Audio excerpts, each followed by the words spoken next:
You know, folks, you probably saw the viral photo this week of the coal miner at the Kentucky basketball game. He wanted to bring his son to the game. He promised him, and he probably had just left work, still has some coal dust on his face. I got to tell you, that really touched me. You know, I grew up in a blue-collar household. I mean, I was a police officer, not necessarily blue-collar in the traditional sense, but my father was a plumber. My brother's an electrician. I've been surrounded by blue-collar workers my entire life. We've got an election coming up, and those blue-collar workers, they have a voice, too. They work their asses off.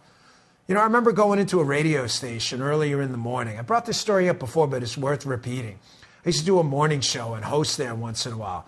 And it was about, 2:30, 3 o'clock in the morning, driving down I-95, headed into Washington, D.C., and I saw all these truckers sitting there on the side of the road, sleeping in their cabs.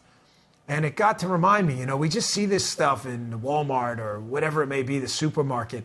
And you think somehow it just magically got there sometime. I mean, we suspend disbelief. You want to buy a bottle of Coke or Pepsi or whatever it is, oh, look at that. It just magically arrived on the shelf. Some blue-collar worker drove that there. Someone created that. Someone's fingers got dirty. Someone's fingers got dirty to create it. Thanks to blue-collar America. Thank you. You've got a vote coming in this election, too. Joining me now is the host of How America Works on Fox Business, Mike Rowe. Mike, you've spoken about this often, the value of the trades. Lawyers are great. We love accountants. They're fantastic. But you need HVAC repairmen. You need plumbers. You need electricians, Mike. There's real value in that. There are two sides to a coin, Dan. And if you only look at the one side, you don't really have a currency. You've just got, half a quarter.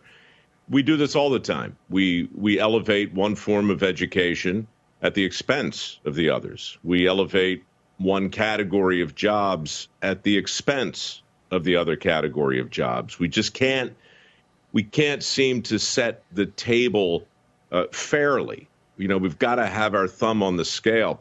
It's funny, that picture you're talking about, I saw it a couple days ago, and I immediately sat down to share it and write something.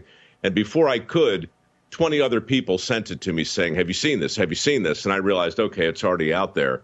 But I asked myself as you were talking, what is it about the image that matters? What matters to me is we've kind of forgotten what work looks like, and we've kind of forgotten what fathers do. And in that one frozen image, there it is. That's what work looks like, and that's what dads do who want to be there to be present for their kid. They show up. They don't worry about the dress code.